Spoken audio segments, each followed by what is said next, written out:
आज हम जुड़े हैं डॉक्टर राकेश जोशी से, जो senior I consultant eight Surya I care centre. तो सर, आज हम बात करेंगे केराटोकॉनस अगर किसी पेशेंट को हो जाता है तो इसका ट्रीटमेंट कैसे और क्या क्या होता है। लास्ट वीडियो में हमने बात की थी केराटोकॉनस होता क्या है। आज हम डिटेल में बात करेंगे केराटोकॉनस की ट्रीटमेंट के बारे में। अब आजकल हमारे पास इसके लिए कई प्रकार की ट्रीटमेंट मोडालिटीज़ हैं और काफ़ी पेशेंट्स में बहुत अच्छे नतीजे भी रहते हैं। जो मेन प्रोसीजर्स इसके लिए किए जाते हैं वो हैं C3R, TCAT, इंटैक्स और केराटोप्लास्टी। इन सभी प्रोसीजर्स को हम डिटेल में डिस्कस करेंगे। C3R के लिए अब काफ़ी ट्रीटमेंट मोडालिटीज़ हमारे पास अवेलेबल हैं। हालांकि कुछ समय पहले तक इतनी ट्रीटमेंट मोडालिटीज़ नहीं अवेलेबल थी। तो पहले हम समझेंगे कि केराटोकॉनस दो टाइप का होता है, नॉन प्रोग्रेसिव एंड प्रोग्रेसिव। अब नॉन प्रोग्रेसिव केराटोकॉनस में अभी अर्ली चेंजेस आई होती हैं, लेकिन पेशेंट को अपने चश्मे से अच्छा दिख रहा होता है। तो इन पेशेंट्स में हमें रेगुलर टोपोग्राफी करके सिर्फ फॉलोअप करना होता है और ये देखना होता है कि क्या पेशेंट का प्रोग्रेशन उम्र के साथ खुद ही रुक जाएगा या हमें उसके लिए कुछ इंटरवेंशन करनी है। लेकिन एक्टिव ट्रीटमेंट सिर्फ फॉलोअप्स ही होते हैं, जिसमें हम रिपीटेड टोपोग्राफीज़ या पेंटाकैम टेस्ट करते रहते हैं। फिर बात आती है प्रोग्रेसिव केराटोकॉनस की। अब इसमें भी अलग अलग स्टेजेस होती हैं। जैसे कि अगर प्रोग्रेसिव केराटोकॉनस में पेशेंट को अपने चश्मे के साथ ठीक दिख रहा है, लेकिन केराटोकॉनस प्रोग्रेसिव हो रहा है, उसके कॉर्निया के कर्वेचर में चेंजेस आ रही हैं, तो ऐसे पेशेंट्स को इमीडिएटली C3R नाम के प्रोसीजर को किया जाता है। C3R की फुल फॉर्म होती है corneal collagen cross linking with riboflavin.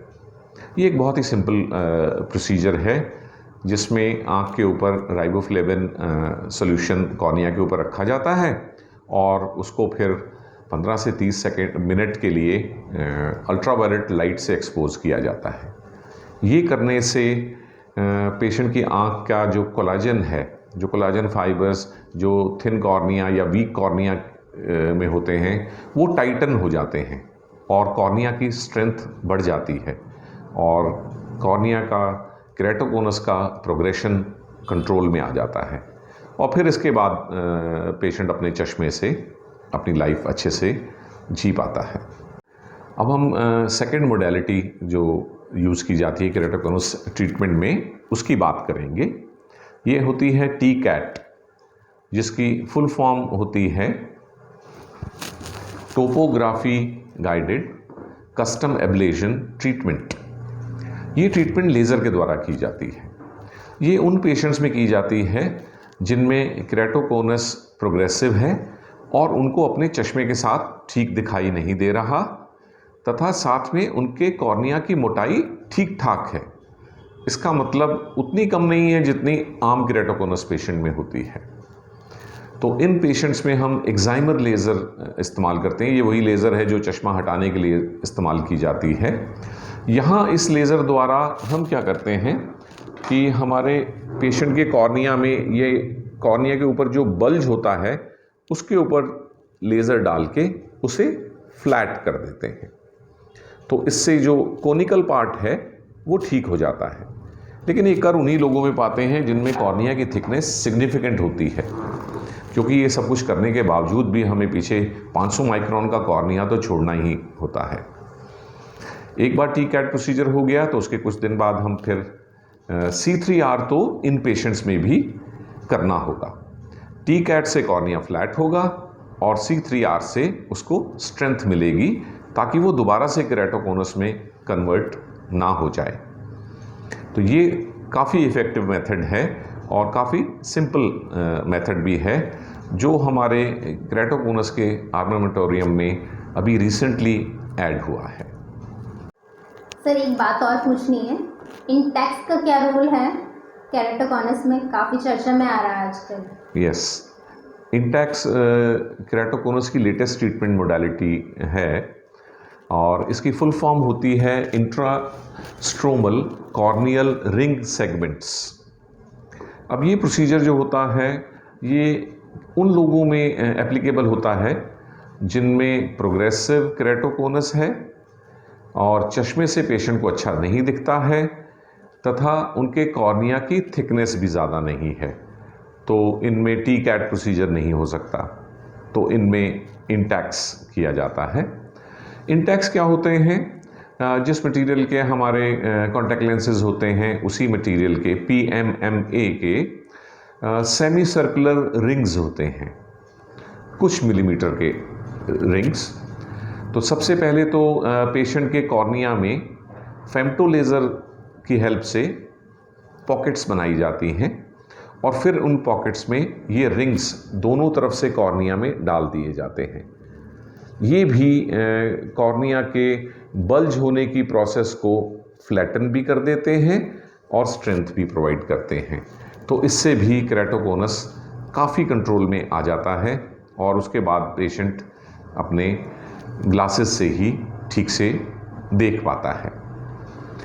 शुरू में जो कन्वेंशनल ट्रीटमेंट चलती आती थी, ज़्यादातर पेशेंट कई सालों तक सेमी सॉफ्ट या स्क्लेरल कॉन्टैक्ट लेंसेज का इस्तेमाल करते थे, लेकिन अब C3R, TCAT, इंटैक्स ट्रीटमेंट आने के बाद, इन ट्रीटमेंट के बाद पेशेंट के पास ऑप्शन रहती है कि यदि उनका विजन ग्लासेस से ठीक है तो वो ग्लासेस पहने और नहीं तो लेंसेज, कॉन्टैक्ट लेंसेज भी इस्तेमाल कर सकते हैं। ये कॉन्टैक्ट लेंसेज अलग होते हैं उन कॉस्मेटिक लेंसेज के बजाय जो लोग आमतौर पर अपने नंबर के लिए पहनते हैं। सर, अगर ये सारे ट्रीटमेंट किसी पेशेंट पे अप्लाई ना हो सके या फेल हो जाते हैं तो क्या ऑप्शन बचता है पेशेंट के पास? यस, आजकल पहले ये सभी मॉडर्न टेक्निक्स पेशेंट पे ट्राई की जाती हैं, जबकि अंत में जो रास्ता बचता है वो प्रोसीजर है जो सबसे पहले इजाद हुआ था, उसे कहते हैं कॉर्नियल केराटोप्लास्टी। केराटोप्लास्टी का मतलब होता है कॉर्निया को चेंज करना, यानी कि आपने सुना होगा कि डेथ के बाद कुछ पेशेंट्स अपना कॉर्निया डोनेट करते हैं, वही कॉर्निया केराटोकोनस के पेशेंट्स में भी काम आता है। पहले ज़माने में तो पूरा का पूरा कॉर्निया ही चेंज किया जाता था, फुल थिकनेस, जिसे पेनिट्रेटिंग केराटोप्लास्टी कहते थे, लेकिन आजकल ज़्यादातर पेशेंट्स में लेमुलर केराटोप्लास्टी यानी कि कॉर्निया की कुछ परतें ही ट्रांसप्लांट की जाती हैं और आमतौर पे सीवियर केसेस में भी इस प्रोसीजर से काफ़ी अच्छे रिजल्ट्स आ जाते हैं। पर क्योंकि ये एक सर्जिकल प्रोसीजर है और इसके लिए डोनर कॉर्निया की ज़रूरत पड़ती है, इसलिए कहीं कहीं इस प्रोसीजर की अवेलेबिलिटी बहुत अच्छी नहीं है और पहले 3 प्रोसीजर जो हमने डिस्कस किए थे वही प्रोसीजर्स पहले ट्राई किए जाते हैं। Thank you for listening to this discussion. I hope इसने आपके केराटोकोनस के बारे में काफ़ी सवालों के जवाब दे दिए होंगे। See you next time. Have a good time.